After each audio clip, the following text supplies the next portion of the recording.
What is going on, everybody? Welcome back to Meet the Critters. We are at episode 24. Again, we're still rolling. I don't really know how, but we're going to keep it going. We have an amazing guest. I have been calling him my internet uncle just because he's been giving me great advice, and I've been sending him inappropriate TikToks. So let's go ahead and bring him up. Tool Man Tim.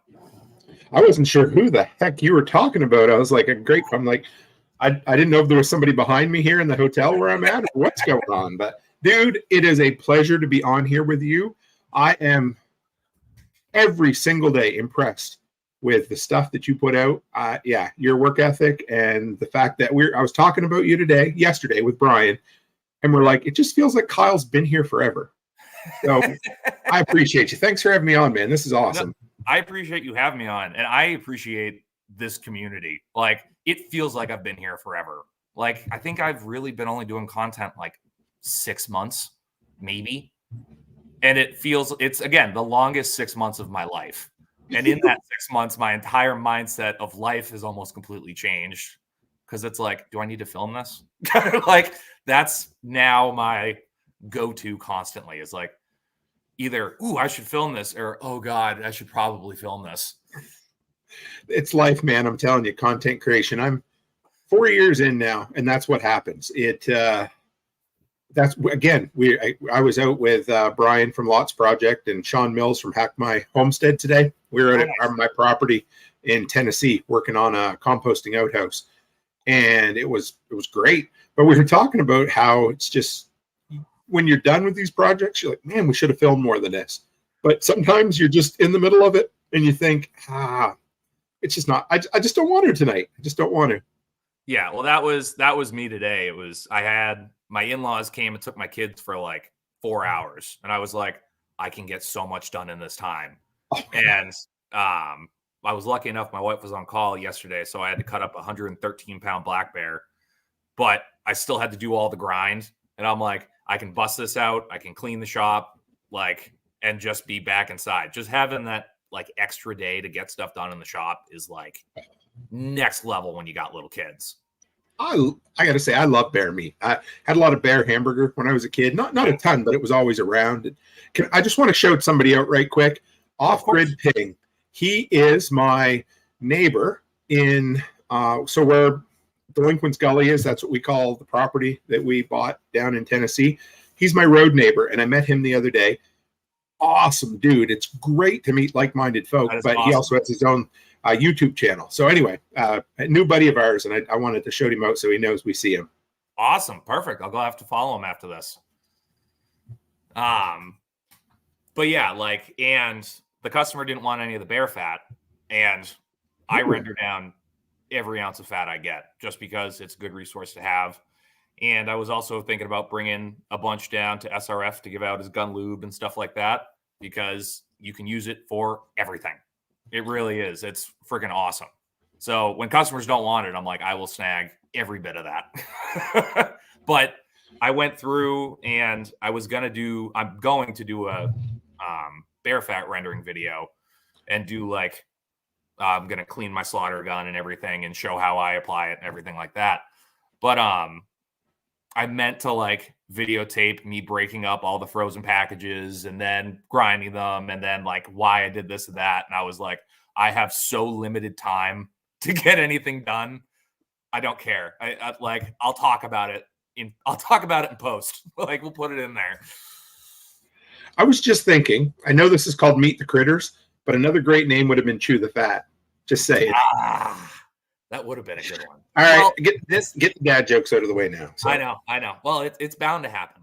I know. Well, this podcast has taken like 3 like different evolutions since it's been a thing, because it originally started with I was going to be like, all right, I'm going to break down a different breed of livestock every episode. Like, I'm going to do the research, where they came from, why they were bred, this, that, and the other, pros, cons, and like processing, like if I've processed them, what they look like, or stuff like that.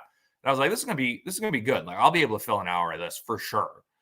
And it was solo, and literally I clicked live and I looked at my notes, because I had notes because it was an informational podcast. I'm like, you read at a 3rd grade level. Like, Oh. if you ever get a chance, go back and go listen to the first episodes of this podcast, and it is atrocious. I went through my notes in about 5 minutes, and then just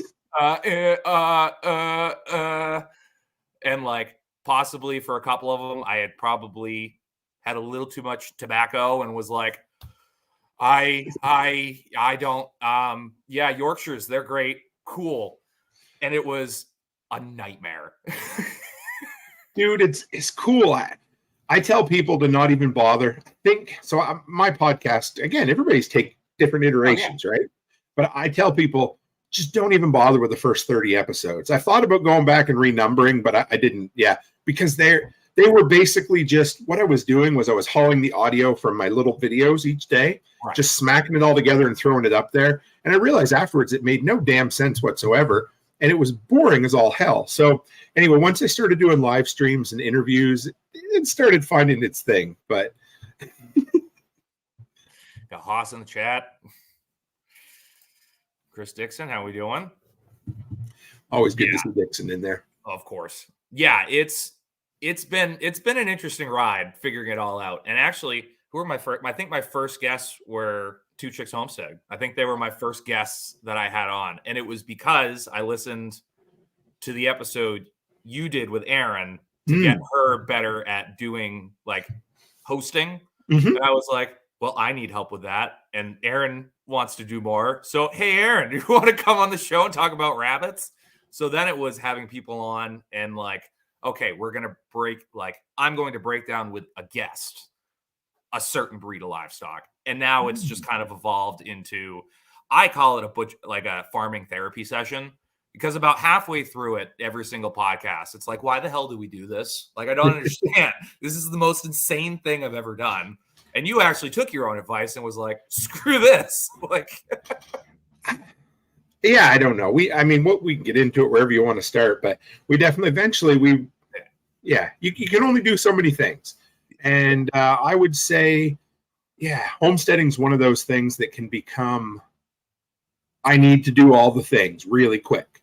And all the things, content creation can be an all the things kind of thing too. Yeah. So, yeah, totally. I get you. And wherever you want me to, That's actually a cool place to start. I've asked this question a couple times, going back to like when I used to be on Josh's show, of where is your line between you have like homestead, you have a farm, and then like some people will say farmsteads, but I don't know if I put that one. But where is like your definition line personally with it? Because I know everyone kind of has a different thing. Because I don't consider myself a homestead. I consider what we're doing farming.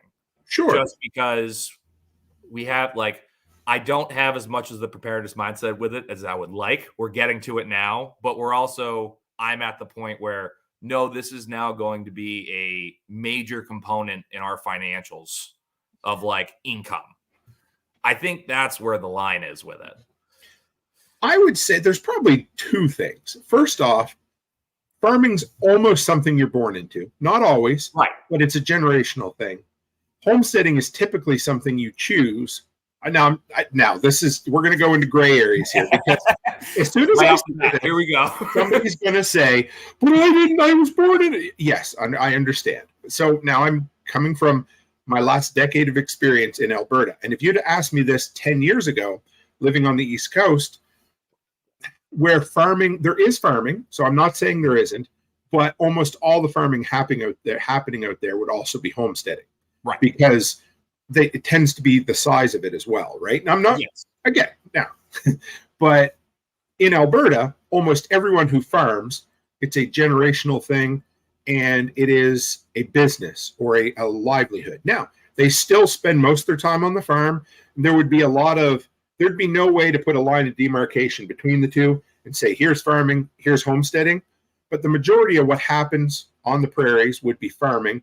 Right. And I would say the smaller farms and the people who kind of adopt it once they hit their 20s, I would call more of that homesteading. And homesteading would have an overall, permaculture kind of look to it. It kind of affects your entire life. Your food raising, your food storing, just being overall prepared. Whereas farming quite often would be, hey, We put these crops in, we sell these crops, then we use the money to do whatever we want. Damn, I like your definition a lot. I'm going to respond to it, but hell no, Rachel. I think I've made about 67 cents on Amazon affiliate links, but you know what? We're getting there. We'll get you there, brother. But no, I like your definition a lot. I do like that because I've always said New Hampshire is interesting. We have a large agricultural community, but not enough to warrant any decent infrastructure. Like it is a cluster half the time. But again, there is a very large agricultural industry, and I am getting to the point now where I'm getting to the level now where it's like, okay, we're ramping up our production, but I'm also not going to raise animals in a like production setting where it's like we've now had to make the decisions for the future, where it's like we have 14 acres that is essentially all hayfield, and it's been an amazing blank canvas. And we were haying it for a while, and then this year with the cost of everything and the quality of our field, I was like, I'm not going to hay it. Like, there's no point. And we've made the decision to get out of beef because it's like, I can't afford it. Like the amount these things eat in hay and the cost of hay, it's like, it's not worth it in New Hampshire where you take over 20 months to raise out a full steer. So we've made the decision to go fully into pigs.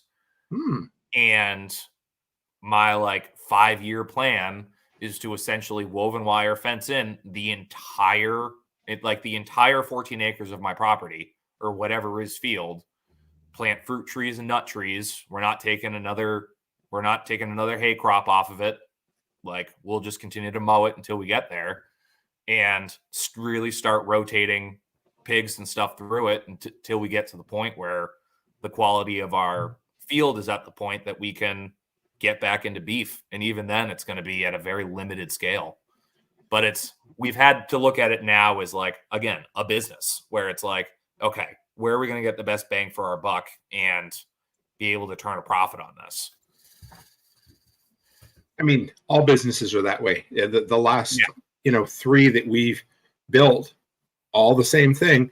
So you try a bunch of different things, you try and you pick the one that makes you the most money and you do more of that and you stop doing the things that don't make you money. But what's funny about what you talk about with hogs or with pigs is for years, I was always told there's no money in pigs. You can't make a financial case for it. But that's because I was talking to commercial and industrial farmers. So, they would say, look around. There's no hog barns except for the Hutterites. They're the only ones that could do it on a scale to make it, who are like Hutterites, like Mennonites or Amish or whatever. Right. They were the only ones who could do it at scale to make money. Whereas on a small scale, pastured pigs is what you're doing, right? They work, or at least they seem to work compared to some of the other ones. When we finally got out of homesteading 10 years ago, I guess, we were just in the process of kind of fencing out about an acre section we were hoping for a dairy cow. And that's when we realized, we're in over our heads. This is a lot. Maybe not, we could have done it, but the work. The work. Oh, it's so much. It's like we're getting ready to go to SRF. So I am like in full tilt, like getting everything done I possibly can around here. Luckily, we have a customer who used to be a neighbor coming to like feed all the livestock and stuff for us. But it's like I'm in the process of completely rewiring a paddock to get it ready for pigs that I have to move. Again, it's not far. It's like maybe 120 feet that I have to move these piglets. But you have to go through 1, 2, 3 different gates to get 10-week-old, or no, they're probably 15-week-old piglets into a new paddock. Fair. That might as well be, you might as well be moving them across the ocean at 120. Like we're trying to figure all that out, get everything prepped, while also at the same time going, it could snow while we're there. Like, I need to get whoever's watching ready for that. Why did you have to go and swear? I didn't know we could swear in this show, and then you go and say the 4-letter S word. I'm like, what in the world? It's tough. It's tough. Yeah. I told you, it didn't get out of the 40s in Provost today. So I think Becky said it was 7 degrees, but felt like 6 degrees Celsius up in Alberta, where I'm from. Although I'm down here, and I went by, we finished up at like 4:30 working. I went by a bank and it said 88 Fahrenheit at almost 5 o'clock at night. I'm like, I don't really want to go back. Yeah. Right. All right, so we'll circle back a little bit. So what did you guys raise? And like, what time frame are we talking about? I know you talked about it on one of your shows, but yeah, 2005 I think is when we started. So again, and this kind of goes part and parcel. Everything I've ever talked about, almost all the great things in my life started because of abject poverty. So we were broke as a joke. If you guys ever want to know a really quick way to lose money, have kids or be broke, I guess is the proper term. Or start a farm.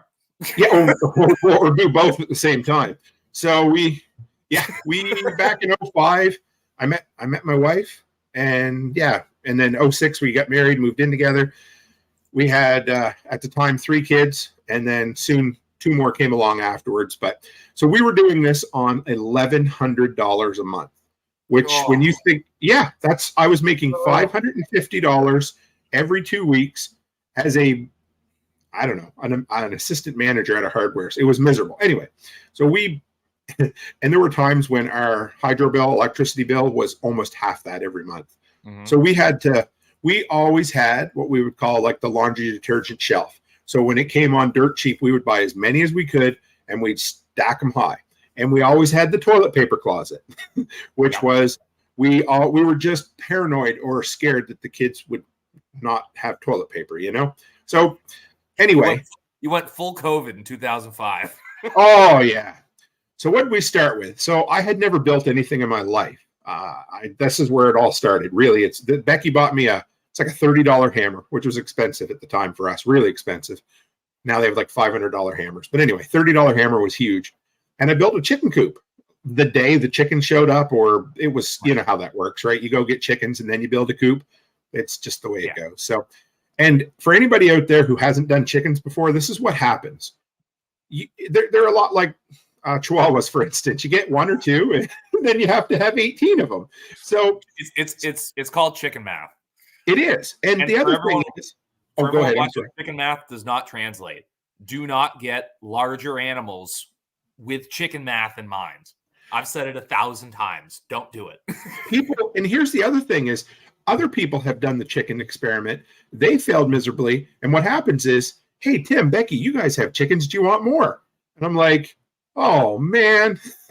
So, of course, and you never say no. You always take more chickens.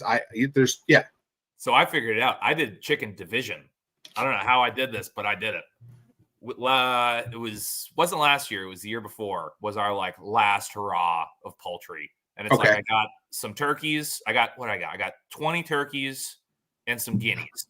I don't know why I got guineas, but I did. They were there, and we did it too. And I was like, all right, cool. Let's see how awful. Don't get guineas. They were the worst things on the planet. Loud as all hell. It's awful.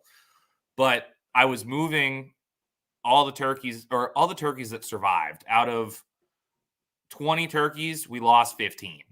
Wow. It was a bad year. Kept all the guineas and five turkeys left. So I'm moving them from the brooder to the coop, and one of the guineas gets out. And it was an easy 15 minutes chasing it around the barn until it finally snuck out from under the door, and I never saw it again. About 2 months goes by.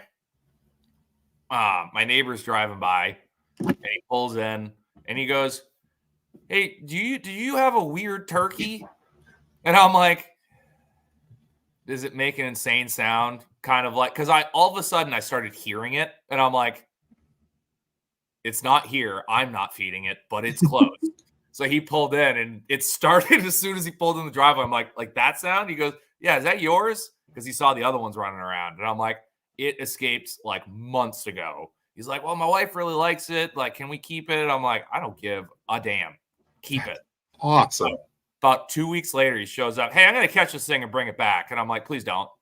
And at that point, I had already gotten rid of all the other ones because they had started going in the road and getting hit. And I was like, I'm done. I don't care about these things anymore. Get them out of here. And I was like, I don't have birds anymore. And he's like, son of a bitch. Like, they're a lot of work. We had no clue what we were doing, and we got layers. And So we thought, well, what's the next thing you do? You get meat birds. So we would raise them in my garage, and I'd make a little pen. They were very enclosed. And the first thing that happened was, do you have mink where you are? Little I think we do. I don't get them much here. They raise them for fur and stuff in Right. where I grew up in Nova Scotia. And we got a mink in my garage one time. And they don't eat the birds. They just tear out their gizzards or whatever and, eat the crumble and all the junk that's in their neck. And so that's what happened. We lost, I don't know how many, half dozen or more chickens. We just go in and their necks would be tore out. So we were actually, Becky and I were engaged at the time. We weren't married yet. And so I took 2 weeks off for our honeymoon, or get married and enjoy some time on the homestead for a bit. And so Becky, when we got married, she went and got these beautiful gel nails on her fingers. And I promise there's a point to this. And they look nice. They were expensive. I already know where it's going. So it just so happened that on our 2-week honeymoon, it was time to process the chickens. Uh-huh. So we're out there, and I think maybe we had 30 to do, 25 or 30. It was a lot anyway. And we get halfway through the first bird trying to pluck those feathers. And I just hear her cussing under her breath over there, snap, snap, snap, snap, pulling all those nails off so we could finish plucking the birds. So it was fun. I mean, we did my dad's a butcher. I don't know, but I probably might have told you that anyway. But so he would teach us how to, first off, it was easy when you just gutted them and bagged them. But then you'd have to, I got goat stories too. But that is true. Rachel, you nailed it. Guineas they're like, how there's always one member of the family that's just odd. Yeah. I just seen guineas at off-grid ping there. Had them. They're a new thing, and they do awesome with ticks. But for me, like in my mind, guineas are like goldfish, where it's like, I don't care if they live or die. Like, live on and prosper. And if you don't, I'm not going to lose sleep about it. We had them for a couple of years, but do they lay eggs? Or they lay eggs. I hear they're delicious. I hear guineas themselves are delicious. Huh. My wife just liked them because they were the weirdest looking birds. They made funny sounds and they made her laugh. So that was honestly, so here's the other thing. Whenever we would want to get a new animal, for me, it was, okay, how much is it going to cost? How much feed is it going to take? How much work is it going to be? And will we get a good return on the investment? Whereas my wife would be like, it's pretty, I want one, let's get it. Ooh, and so that's piece of candy. Yeah. And anyway, so that's exactly where we ended up. But but chickens were fun, and where'd we go? Oh, it's the starter for everyone, and it should be the starter for everyone. They're easy, and like, I'm not going to say cheap. They're fairly inexpensive compared to everything else you're about to get into. Like, I would say rabbits could also be the gateway drug. We never did rabbits because, again, the missus didn't like rabbit meat. Although we hunted rabbit a fair bit on the East Coast, which was fun. People laugh at me on the prairies. They're like, "You hunted rabbit? That's like, emergency food, right?" I was like, "No, that was that. We had a whole season for everything." Yeah. So we decided to graduate into goats from there. So we had chickens, and we thought, so I need to preface this with, we didn't own a tractor. We did not own a truck. We didn't even own an SUV. All we had was a Dodge Neon. Do you remember Dodge Neons? Of course I remember Dodge Neons. Not even the hatchback style. That's awful. That's some stupid shit in the Dodge Neon. So we used to go with 3 kids, a dog, and we'd go get 2 weeks worth of groceries and all the feed for the month. And we'd get it piled in there and come back. So we decided we wanted to go on the way home. Oh yeah. I know one. Anyway. So we tried to find where we could get goats, and we found this old lady that was like an hour into the backwoods of Nova Scotia. And she's like, "Yeah, I have goats." So we went down and looked, and yes, the price was right. It was like $100 for a mom and her 2 babies, and she was nursing. I thought, oh, okay, we can do that. Right. And barely, but we were able to make it work. So I wanted to know how we're going to get it home. And Becky and I both looked at each other and we thought, let's put it in the Neon. No, we won't put it in the Neon. So eventually the lady offered to deliver it for like an extra $50 or something. And we had to take her up on it. But goats, they're great. We did the goat's milk, we did butter, we did cheese, we did yogurt, all the goat's milk soap. You do all the things with all the goats, and eventually you need to learn how to trim their hooves or they curl in on themselves. And this was '06. So even though YouTube was around, it wasn't really a thing. Right.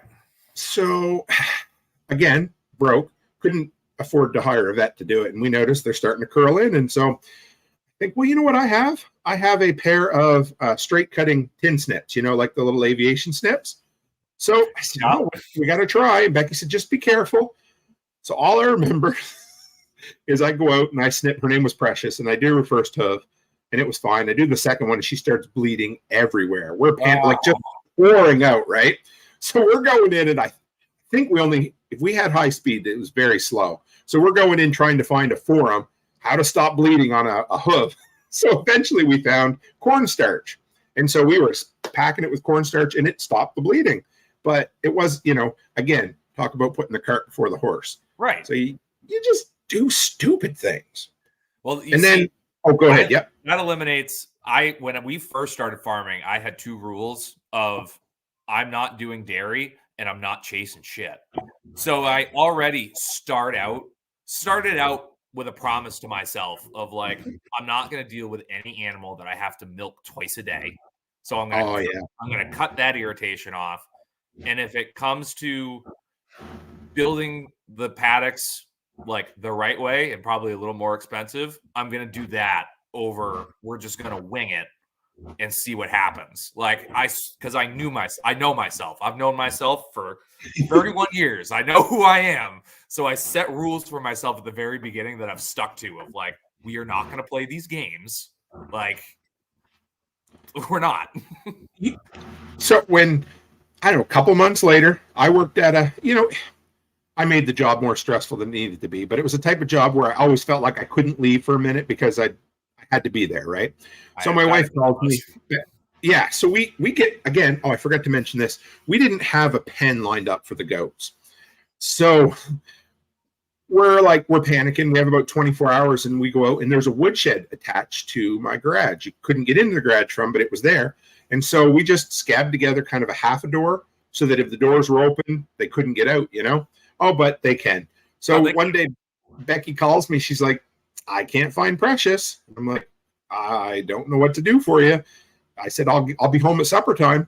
So she calls me back an hour and a half later, and she goes, I found her. She got out of the house, across the road, up the hill, and into the old church cemetery, and was running around having the time of her life. And she wouldn't come home until she was tired, and then Becky was able to just walk her back down after that. Just dumb. Like, you suck. Again, there's so many goat people out there, and all the power to you. You have more sanity than I do. Yeah. My wife had a taste for homesteading before we met. So she was a teenager in high school. Her mom took the same approach to homesteading. If it's pretty and cute, I want it. So they just bought a bunch of it was basically a glorified petting farm is what they had, or petting zoo.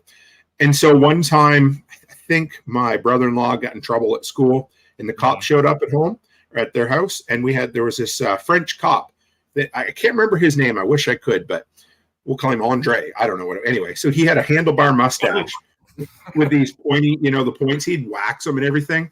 And so he showed up there one day, and there's animals roaming around everywhere. And he goes to get up on the stairs, and he turns around, and the goat had got on the roof of his cruiser, butting at the lights. And he's over there flapping at the goat, going, down, goat, down, goat, down. That's, if you want to know goat ownership in a nutshell, that's it. That sums it up right there. That's it. Yeah, I don't foresee us ever raising goats. There was a tiny moment in time there where I almost did it, but it wasn't going to be like the cute cuddly goats. Right. It was going to be boar goats, which are they're a South African breed. They're kind of mean as shit, and they just don't want to be interacted with and just eat grass. And that's what I was going to deal with. And I was like, no, we're not going to play this game. No, we started with cows. We had chickens and all that stuff. Wow. We started our first major livestock that we raised was cows. And I was like, now that we've done pigs and continuing pigs, I was like, man, that was dumb. Like we had fun with it, but you can, yeah, because you're looking at, you're going from this great big massive animal that you dealt with to something, because a lot of times when you go from chickens or goats to pigs, that seems like a big step up. Right. But for you, you're like, I know cows, so. Well, that's just it. Like I think the major difference with me is, and it's something that I always kind of like put out there, because I do have people that are looking at me like, wow, you're doing a lot, like off the bat. And I was like, yeah, but I've been a butcher for over a decade. I've been working with large livestock for maybe not all alive, obviously, but like I've been in the vicinity of large livestock enough that it's like I somewhat understand it, and I can fill in the gaps as I go along. Which now now most of the gaps are full, which is kind of nice. Like I've been flying by the seat of my pants for a while now, and hasn't gone completely catastrophic. But now I'm like, oh, okay. Like now we're getting to the point where I understand what we're doing, how we're doing it. And again, being on my own and doing more of the mobile slaughter side, which I don't love to do, but I have been doing a lot, and it's been aggressive. I said it on the last block, or was it the last one? Might have been the one before. I had a bull customer that came in. They got the place that they were bringing them to, told them they weren't going to take them because they weren't open. It's a long story on that one. That one kind of pissed me off. But so he came to me that day and was like, hey, I know like you're probably booked out, but what can you do for me? And was the animal dead already? Oh, no. It was, okay. I still have one more heifer to do for him, but, he was like, what can you do for me? I was able to work it out like the next week. I was going to be able to do one and pull up to, he lives 7 minutes away. I'm like, all right, cool. I'll just come up and we'll figure it out from there. And well, actually, no, he was late to his appointment. And I'm like, where the hell are you? And he goes, I can't get it in the trailer. And I'm like, all right, and then you get 7 minutes away. I'll run up. I'll give you a hand. Like, it is what it is. And get up there. He lives on, the roads up here are iffy as is. Mm-hmm. He is the first driveway on a class 6 road. Oh. Yeah. So he's on the mountain. Gorgeous property, gorgeous view, but these things are penned up in probably about a 2-acre paddock up a mountain. Oh. And we're trying to get these things in the trailer, and I'm bringing them around. I'm trying not to trip down this thing. The bull we're trying to get busts out of the fence, wanders about 150 yards out. I got to go walk it down. And it was actually pretty funny after the fact. It wasn't funny. It was a cluster. We're trying to get this goddamn thing in the truck with a small tractor. I had to pull my truck up on a hill so the tailgate was lower so he could get the tractor up higher to get the bull in the truck. But we finally get it in, and we're sitting there and we're shooting the shit for a second before I drive home. He goes, yeah, we were getting the fence pinned up, and I looked over and I saw you knelt down about 6 feet in front of that thing. And I'm like, he goes, I looked at Ring and I went, that's a crazy motherfucker. I was like, pretty much. But yeah, it's so being more comfortable with it is been awesome, because at the beginning of being on my own, I was still slightly terrified of again, I've only had certain access to large livestock for a while. A lot of it has been being around it, not actually being the one in it. So we're getting there. We're getting to the point now where it's like, all right, I kind of know your ticks and what's going to happen and if I need to bail or not.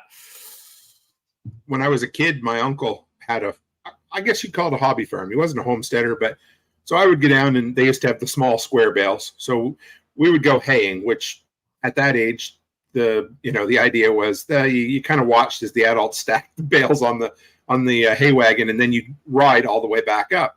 Of course. So he opened a new barn, which was, I don't know, maybe 2 city blocks. I mean, this was in the country, but if you wanted to measure, about 2 city blocks away. Right. He had black Angus cows, and they were the most stubborn sons of bitches you were ever going to meet. So we were 2 or 3 hours wrangling them up. And I don't know why he thought it would be a great idea to walk them down the side of the road instead of putting them in a livestock trailer. So I bet you we were a solid hour. And he said he didn't know what to do. He went into the old barn and got a great big leather strap. And he laid on the ass end of that cow. Nothing never moved. He said, I'll fix that sucker. In he went and got an old 4-time friggin' pitchfork. Drove that thing right up its ass. It moved, but the damn thing, the damn thing ran down in the ditch, straight under the fence and back into the pen where we tried to get him out of to start with. Yeah. So it was a disaster, but we got him there eventually. No, cows. I love them, but goddamn, they're dumb. They really are. Like, it's a problem sometimes how dumb they are. And sometimes they're so dumb they're mean. Like they don't even know, I think, or they're just they're just assholes. When you meet a really dumb person, they're either going to be really, really nice or really, really mean. You're just not sure which one it's going to be. And it's got to be one. It's got to be one of the two. So then you guys got pigs, right? Yeah. So in the meantime, that was actually a rental house because we were young and broke, and eventually we moved a couple more times and settled. So we kind of give up on the homesteading for, we always gardened, which was fun. And then eventually we bought our own home. And this was on the Bay of Fundy. So it was a beautiful area. It was a 130-year-old house, had 10 acres with it.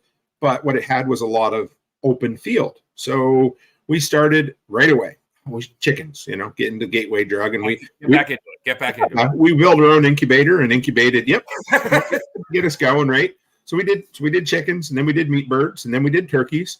And I remember one time they delivered, they come in big trucks and the crates or whatever, and it was way too hot. And when the birds got there, they were soaked. And by that night, we'd lost like 90% of them. Yeah. And they went good for it. But let's see. So chickens. Eventually we got into pigs, and we had a lot of fun. So, okay, this was right at the tail end of our homesteading phase, or not phase, but there was a big change in life after, which we can obviously talk about. But So we had a couple big 50 by 50 gardens. We were doing 2 runs of 75 meat birds each year, which that's a lot of meat birds. We had a lot of fun with it. A lot of meat birds. We did, I don't know, let's see, 15 turkeys and maybe 13 survived, something like that. We did good. That was fun. But the next challenge for us was pigs. Now, I will say the first thing I did when we started looking at pigs was I built a pen. So I did do that right. That was the first thing. We didn't have running water out there, so we needed some water. So I took a 55-gallon blue drum, put it up on I think it was an old office chair or something, whatever it was. And I bought an old used cattle water. You know those ones that go up against a wall, they're a bowl, and they put their nose in it, and it opens. Yep. So I bought one of those, painted it up, fixed. Yeah, it worked. I got like for $10 or something. Right. So I mounted that to the 55-gallon drum, and I stuck that through the fence so that the jackass pigs couldn't knock over the barrel. So I was thinking, how quick did they destroy it? Oh, yeah. So, and then I built like a 3-sided shelter for them. Right. And I was warned over and over again, make sure they can't get out. And I'll tell you, first off, they never got out of my pen. I built it tough. We drove, old logs down into the ground, and I ran, in most places, I actually buried the page wire that we used under the ground so that when they would nose down into it, they'd be like, oh, well, I guess I can't dig there. So that, but so this was the best part. And you know this, but I didn't know it. Somebody said they had wieners for sale, and I was like, that's a weird thing to say for hot dogs. And I'm like, oh no, wiener pigs. So anyway, the night we were ready to go get our wiener pigs, we had 3, I think. Was it 3? 2 or 3? Anyway. So we were getting ready to go. The neighbor backed into our vehicle by mistake, like to the point where they kind of crushed the front end of our vehicle, so it wasn't drivable. Yeah, so we had to put off going to get the pigs for a day.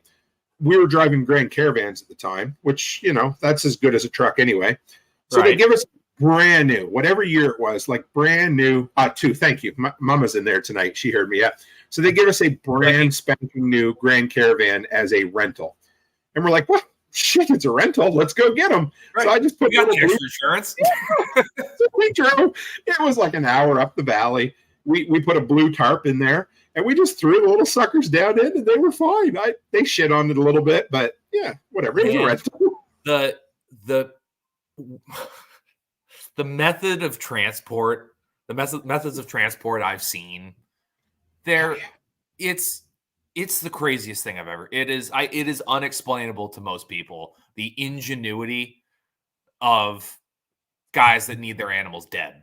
Like you can 100%. and you can always tell the people that it's like, nope, we're just scheduling our appointment. We love this animal, we respect it, and it's going into our freezers so we can nourish us and this, that, and the other thing. And then there's the dude that shows up with a pig in a rolling recycling barrel with the lid duct taped closed. And he's like, get this thing dead. Like there's some fun stories. I just thought of something. So I'll tell you that as we go. But it was, so they were little wiener pigs. And we had this office attached to this old, this shop. You had the front. It used to be some sort of like Masonic hall or town hall, or I don't know, but it was just attached to our property. And the whole roof was caving in, like completely. You could see through the sky, earth, but the back end had a little office we could use. So that's where we raised our turkeys. Once the turkeys were gone, that's where the pig pen was until they got big enough we had to move them out. Right. So the only pig feed they got was whatever the starter feed when they were very, very little. As soon as I moved them out to the pen, I realized pig feed's kind of expensive. And by the time we're done, it's going to cost us an arm and a leg. So what I'm going to tell you is by the time we were done, it only cost me 74 cents a pound.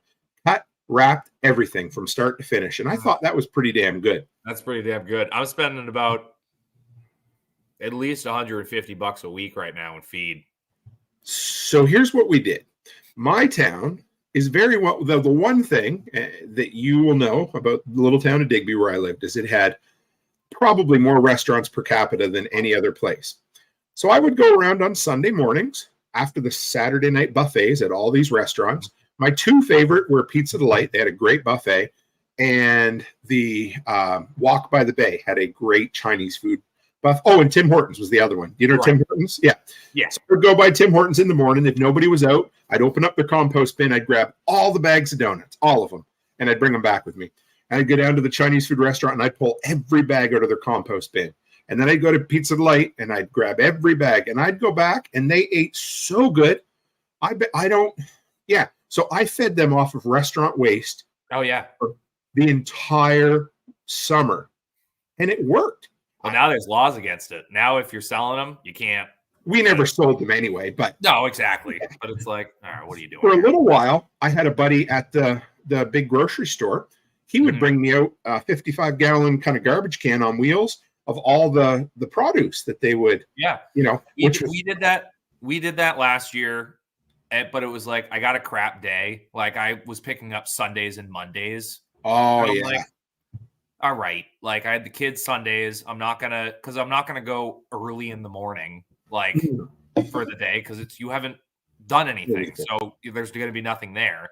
And by the time bedtime rolled around, I'm like, there's no way I'm going out then. So I let that lapse, but we were getting all of the scraps from our oldest daycare when she was going there because they had a full commercial kitchen with a couple hundred kids. I would get like 30-gallon barrels daily. Oh, dude, that'll do it. And half of it was milk because they would just open the bottles and toss it in the bucket.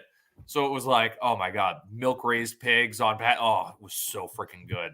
But this year, I'm just a homebody. We got the kids home. We got the kids home from school. Actually, the oldest is going into preschool, which is terrifying. But I don't have those routes of getting extra food at the moment.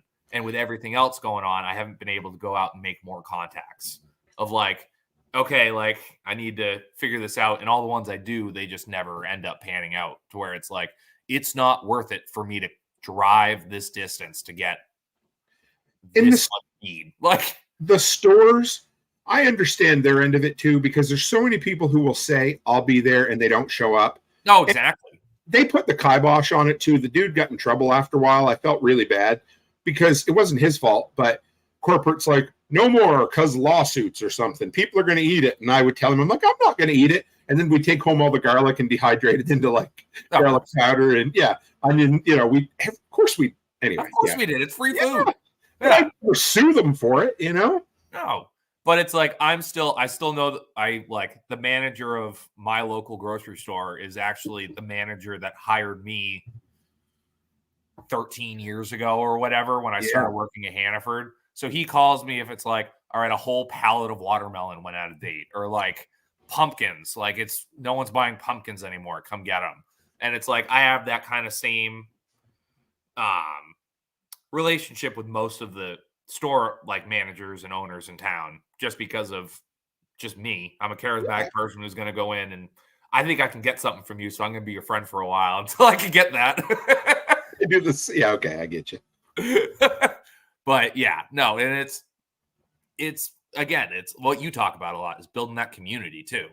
Like being able to, we go, like when we go to the grain store, we go to the grain store every Saturday to pick up feed, me and the two girls. My two girls are squealing to get out of the truck when we pull into the parking lot. They're like, the oldest is unbuckled like before we even get parked. She jumps out. She knows all of the guys who get the grain in the back, knows all of them by name. They'll go in, get snacks. They go behind the counter and play. They run up and down the aisles. Like the manager the other day was just like, yeah, these are my adoptive kids. Like, but it's amazing to have that community, and it just helps you out in the long run. They've thrown so much business my way because it's the grain store. Everyone who I need to deal with deals with them first. So that our next door neighbor down Digby Neck, where we lived at the time, that's exactly what ended up happening. Because here's what happens when somebody who drives a Grand Caravan, who doesn't have a tractor, doesn't have a four-wheeler, decides to buy pigs. Well, they're cool when they're 30-pound wieners, but when they were, I think, 200, 250, whatever they were about 200 pounds or a little better each. So processing day came, and we're like, what are we going to do? So I had built what was going to be a set of a place for swings. So, but they were, I always over-engineer things, but they were six by sixes. They went down in the ground, and they had a cross member on them. So we knew we could hang the pigs there. So that was the first thing. So my dad, of course, grew up on a farm. So, I mean, yeah, he's family, but he was part of the community. My uncle he's like, I'll come and help if I can have the brain. And I'm like, yep, you can have the brain. Yeah. He wanted to make head cheese, and he did. And my next door neighbor was like, hey, I'll come over. He said, when we need it, I will drag the pig. We'll shoot it in the pen. I'll drag it over to the hoist, and I'll lift it up with my tractor. I'm like, sweet. So of course I give him some of the meat anyway. Of course. But Dad said, Dad had always warned me. He said, you could use a 22 and it could work, or it could graze off their head. Mm-hmm. So I said, well, frig that.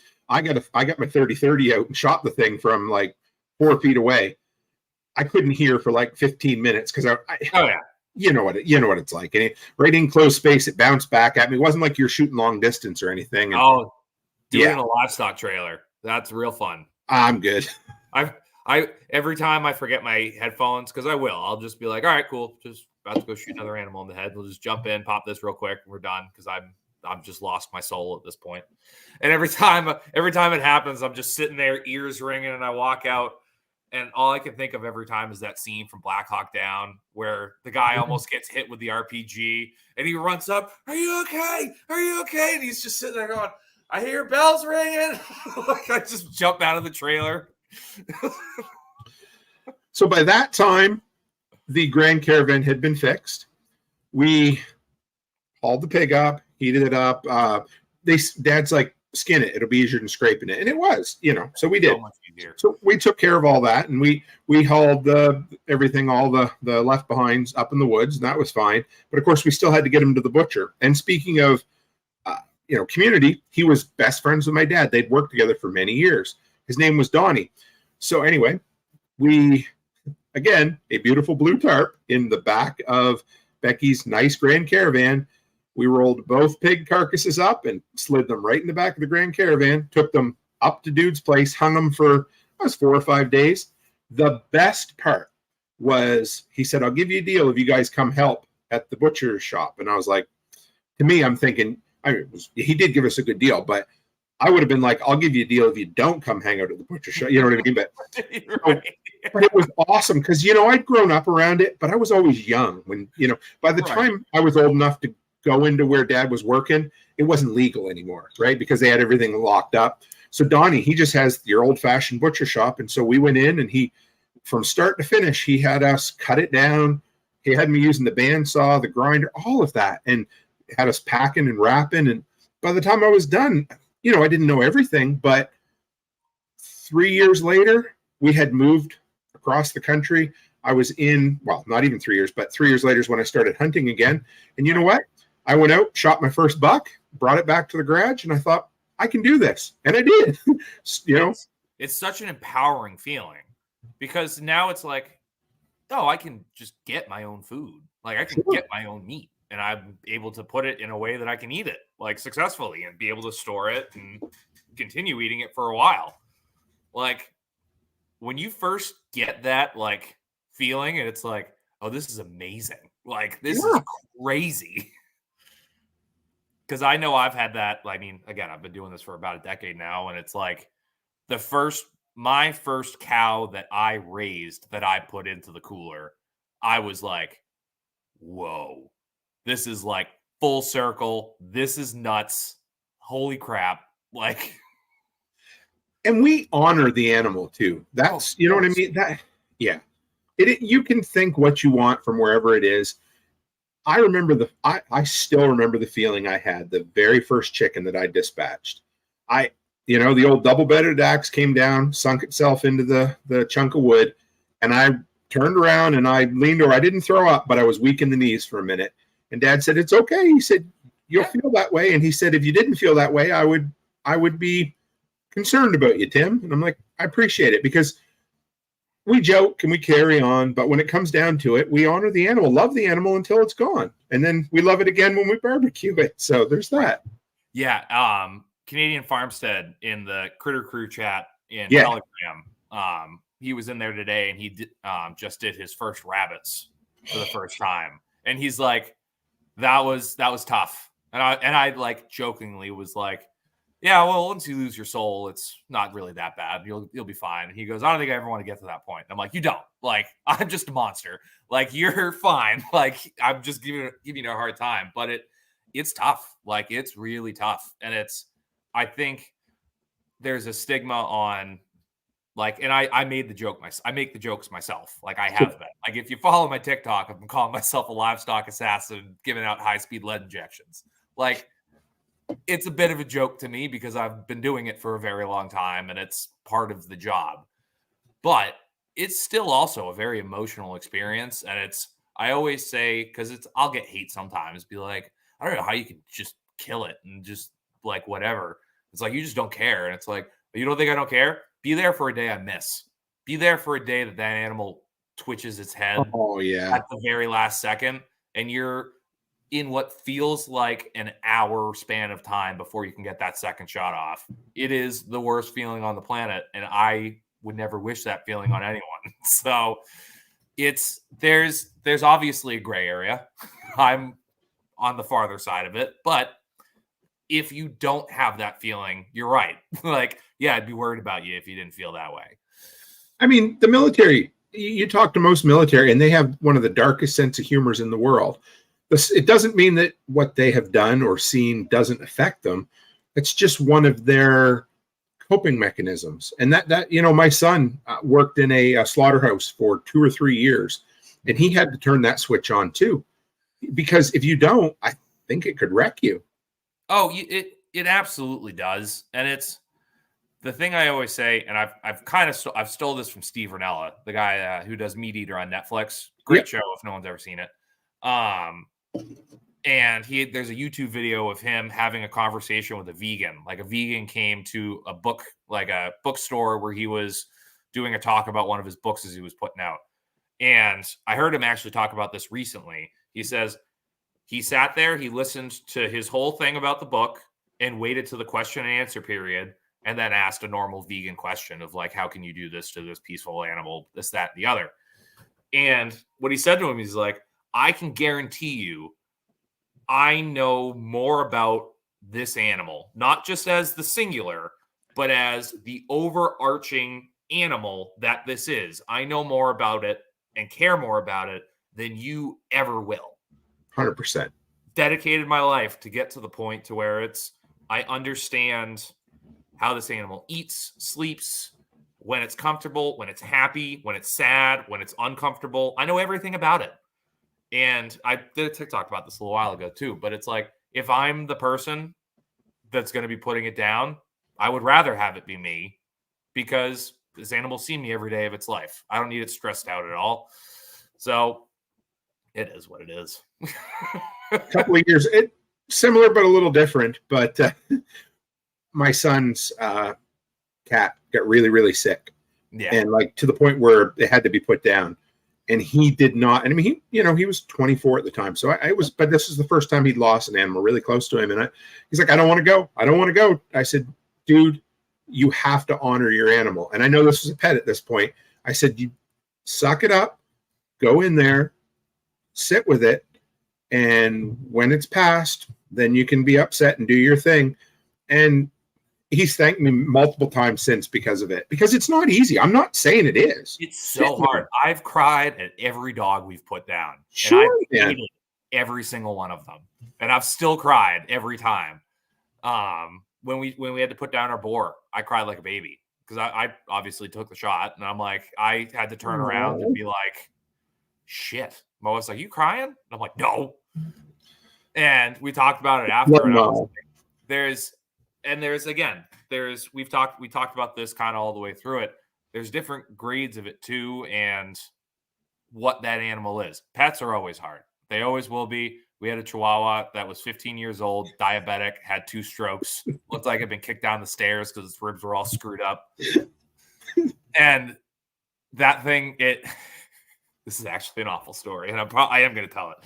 It was diabetic, and when it would go low, we had like those little cake icings, like the little gel ones, that we would have to sit there and like squeeze straight sugar into his mouth to get his sugar up. And my wife keeps telling me it wasn't my fault, but I will say it's completely my fault to this day. Well, the next morning, his number was through the roof, and he died on the way to the vet. Aww. And I made my wife wait to bury it. And I was like, "I will bury it when I get home." And she's like, "It's pouring rain." I'm like, "I don't care." I got home at like 8:30 at night, and turns out when it's already raining, no one can see you cry. So I'm just sitting there crying, digging a hole in the backyard, like, "Freaking Chico." But it's, again, I like, when we put that boar down, I shed a tear a bit, and it was like, one, he was the sweetest pig I'd ever owned, and he looked like he'd murder your entire family. Like, he was just a good pig. But it was also the fact I had based my entire future pig industry, like pig production, on this boar. Traveled to Vermont to buy him, like planned everything out. Everything was on the back of this boar, and I just shot it in the head. And it's like, So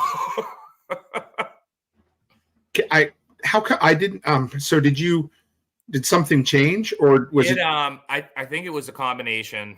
And again, my fault. Everything that happened is my fault. It's a combination of things. I think it had gotten into something. We found a little section where there had been some buried like hay, like round bale plastic. Oh yeah, like he had gotten into. I had just moved him into a new paddock and hadn't established a good wallow for him yet, and it was like middle of the summer, and he was a little chunky. He had some weight on him that I should have managed better, but he had been in with the sow for a long time, so food rationing wasn't perfect, and this, that, and the other. So I think it was a combination of, because when I did a necropsy on him after the fact, because I was like, I'm here, like I might as well, and he was very impacted. But also I think it was a combination of being impacted, heat stroke, and just the fact he was too chunky, and it was 95 degrees out, and he was a black pig. Like, so, but farming. Were you able to eat it? No. Okay. We had already started on penicillin. Okay. It was like, we're not gonna play this game. By the time that we did put him down, it was like 9:00 at night. It had already been like, we had literally just put the kids down, and we're getting ready to give him an enema. Like, that's how far we were about to take this. And then I went out there. He was still alive. He was laying there, and I was able to. This pig was I should have weighed him after the fact. He was a good 400-pound pig. And I was able to grab his back leg and just lift it. And he just looked at me like, and I'm like, okay, we're done. We're not going to. And it was also just me and my wife. And his cutters were about 6 inches long. And I'm like, I don't need my wife on the other end shoving a hose in this thing's butt and having it swing around and do something stupid. So we just made the decision to put him down. But now we have Nino. We have his son from this litter. So his name was Senor. So his son is Nino. Fair enough. Right. But yeah. So, well, that hour went by real quick. Hey, no worry. I that is one thing I'm really good at is filling time. No, I'm just kidding. I like telling stories. I like sharing. We've been everywhere. I know you'd asked me about having like a kill switch or when we made the choice. Yes. You want me to? No, absolutely. I mean, okay. We have really no time limit. So 10 years ago, and here's the thing, homesteading can be a thing of freedom, but it can also be a chain around your neck. And what we ended up doing was we were trying really, really hard to dig ourselves out of a hole. The problem is you can't dig yourself out of a hole. You've got to put the shovel down, and we just kept digging and digging. In other words, we kept spending and getting ourselves further and further. So eventually we had to decide, what are we going to do? We got I got to find better work or we're going to lose the house. And better work did not exist in our town for what I wanted or what I could even find at the point. It's not an excuse. It was just the reality of the situation at the time. And sometimes moving away helps. So basically we had to put homesteading. We had to choose, okay, what are we going to do? We're going to devote ourselves to homesteading and trying to do all the things instead of working to pay for the things, or are we going to work? So I ended up hopping on a plane. You've heard the story before. Flew all the way across the country and got a job in the oil patch in a rural but not rural community, kind of a suburban kind of area. So we moved, everything changed. But here's the cool thing. It took a few years. Yeah. It took, we even kind of dropped the prepping thing for a couple of years because what had happened was we were doing a little bit better financially. So we didn't have that motivation of being poor. Right. But then, it's funny. After a couple of years, it all started coming back a little bit. And so we'll occasionally do some canning. Then we do some hunting, food storage, built some raised beds. It's never really left. For us, it had to change. Because if we just stayed, and I'm not saying this for everybody, but if you ever find yourself like you've dug yourself a hole and you're still digging and you're wondering, am I going to be able to buy milk for the kids or do I have to buy chicken feed? Then you might not be in the right spot right now. And that's what happened to us. And so we were trying, we wanted to make it work. We wanted to live the off-grid thing. And eventually we realized, you know what? There's more than one way to find freedom. And what ended up happening in the long run was we found freedom through entrepreneurship. So we ended up building a bunch of businesses that we loved, different, but it still empowered us to make the local connections, to buy meat from our local butcher at a side at a time. We have the Hutterites around now that we can buy bulk vegetables from if we want to can things. I know a guy who makes liquid fuel a couple hours away that's really good at that. I've got a honey supplier. There's no end to once you make the connections. Mm-hmm. And for us, here's the cool thing is we've gone full circle and we built freedom. So I'm on a 36-day road trip right now, which awesome. 5 years ago, 3 years ago, 2 years ago, I couldn't have done, mainly for scheduling, but now scheduling and income for us. So I'm traveling around speaking at events, but here's the cool thing. We turned that into an off-grid property in Tennessee, which is about as far from Alberta as you can get. And so we're kind of heading back into that direction. Will we ever be full-time homesteaders again? No, I don't think. Unless the entire world collapsed, then maybe we'll have to refresh some of the skills. But what we are going to do is, I'm thinking half a year at a time we'll be living down there. We'll make really good friends with our neighbors, like Off-Grid Ping, for instance. We'll build a community down here.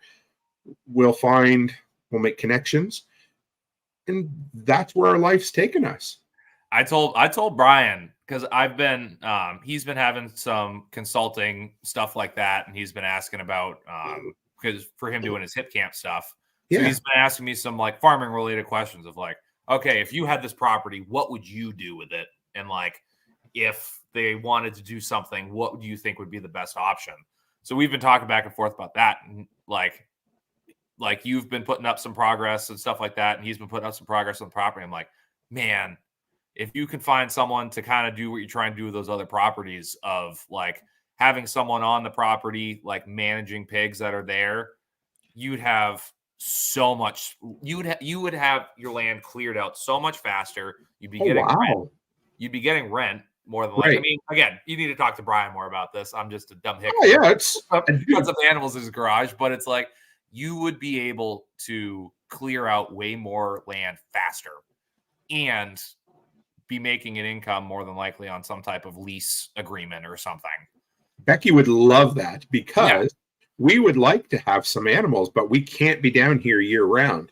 So maybe it'd be something you could work in with a few chickens again or something, right? So yeah, well, I mean, that's something where it's like, especially if you guys are looking at the hip camp direction kind of too, of like trying to do like that, it's because it's we're looking at starting to do some hip camp stuff too. And I'm trying to redesign my pens in a way too, where it's like, oh, look at the cute pigs. Why you can see them right for our campsite. And it's like, yeah, people like, if it's a good spot to camp, awesome. If you get to look at pigs and cows or whatever while you're there, added benefit. There's another $10. Would you like a view of the woods or a view of the pork? Well, if you want pork, it's an extra $10. So there you go. Right, there you go. But yeah, no, there is an absolute point where you have to go, okay, I can't do this anymore. And I've talked to a lot of people who are so gung-ho about it, but also they don't have the mindset. They think they have the mindset and they don't. And I'm not saying this is you. I'm just saying this out loud, where it's like, there are so many people that it's like, I want to get this and I want to do that. And I want to look at them and go, you don't have the connections that need to go here and here to make this make sense.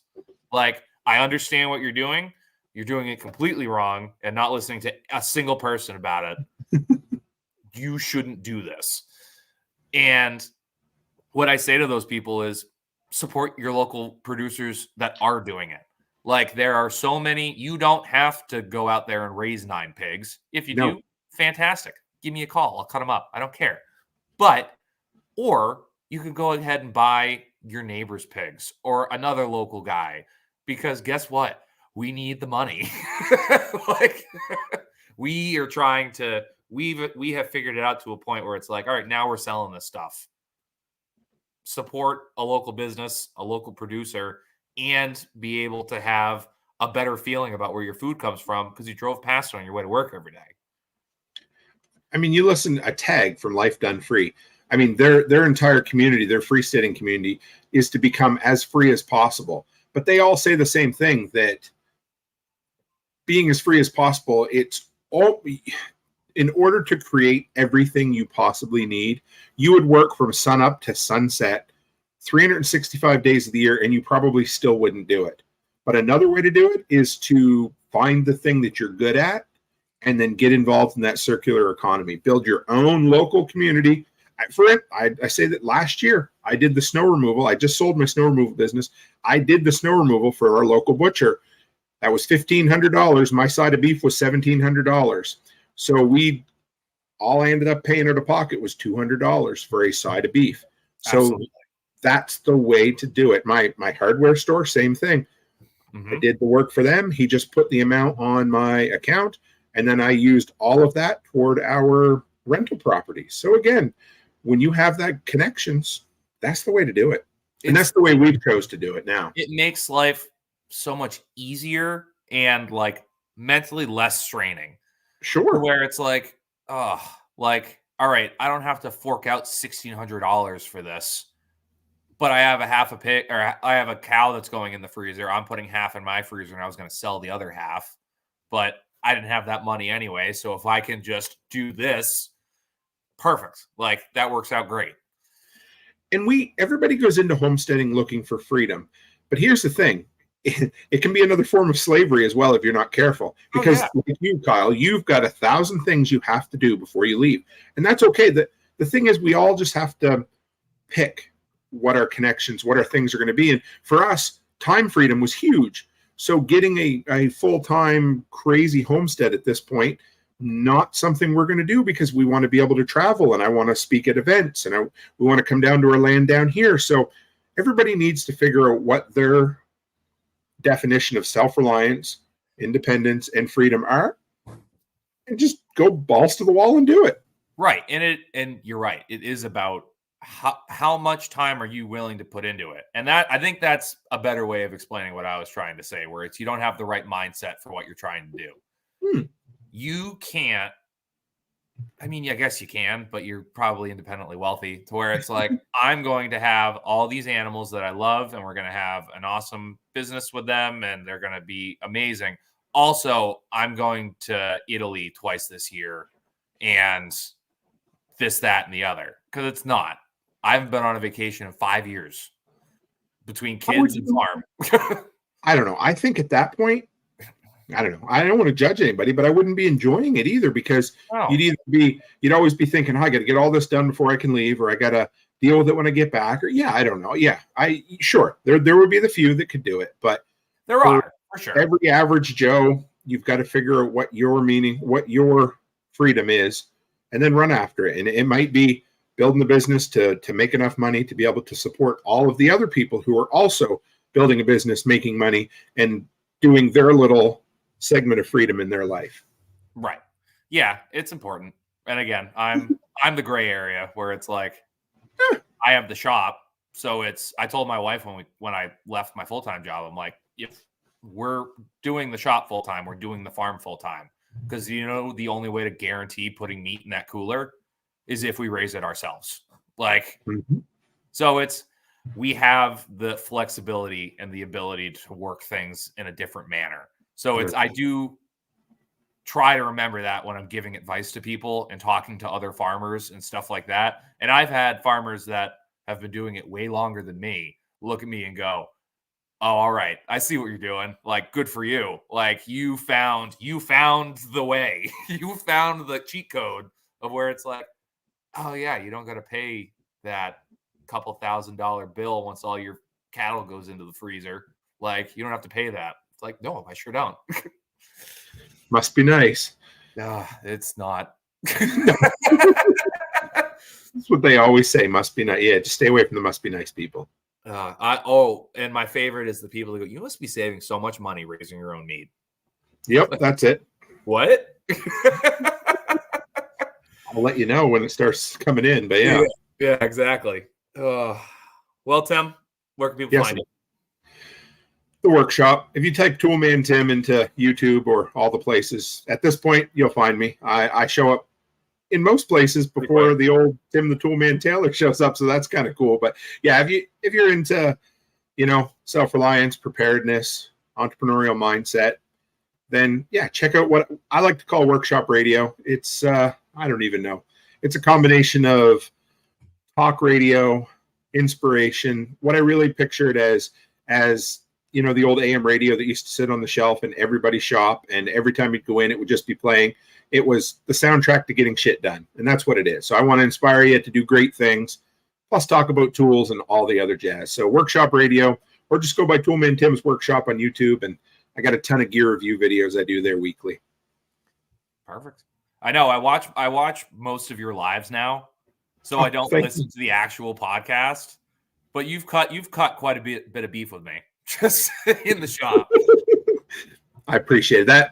That is what I love to hear. So thank you, brother. And dude, it was an honor being on here. So dude, I appreciate it. Thank you so much. Like, it's been a whirlwind of like all of this, like coming into the community and kind of spreading myself out onto different platforms, different podcasts, and the support that all of you guys have given me has been amazing. Like, it really has. And the opportunities to be on a bunch of shows. You're doing great. I'm proud of you. like I said, you just feel like you're part of the furniture now, and you're doing great things. And your TikToks crack me the hell up. The ones, yeah. Sometimes I'll be like, oh, I want to go see Kyle's TikTok. Be like, video not available. I'm like half the videos you send me privately as well. Same thing. I was like last night. I think there were 6. I go through, not available, not available. I'm like, that means you send me the good shit, brother. There've been some rough ones. My personal TikTok is a bit of a dark zone. I love it. Yeah, you're doing great. Keep it up, man. But yeah, no, it's been fun, and I've been getting a little more interested with it and trying to figure out the different hacks to get around TikTok's algorithm. Because again, we've chatted about it before, and like with my content stuff, that it's like half of my content, like every single social media platform tries to nuke because it's animal abuse. Like, and it's like, yeah, it's literally the oldest profession besides prostitution. Like, it's good to say. Hang in there. Yeah, almost oldest. But no, I appreciate that, and I appreciate everyone else who's watching. If you are watching this, obviously you're on YouTube. If you're not subscribed to the page, please subscribe it, like the video. If you're listening, I'm on YouTube at BackwoodsButcher603, as well as TikTok, Instagram. You can also listen to this podcast on Fountain as well. I have not started I think I have a Rumble account, but I started it like 4 years ago, and I haven't done anything with it, and I need to add it to the list, kind of thing. But Tim, I appreciate you coming on. And for everybody listening, thank you for being here, and we will talk to you next time.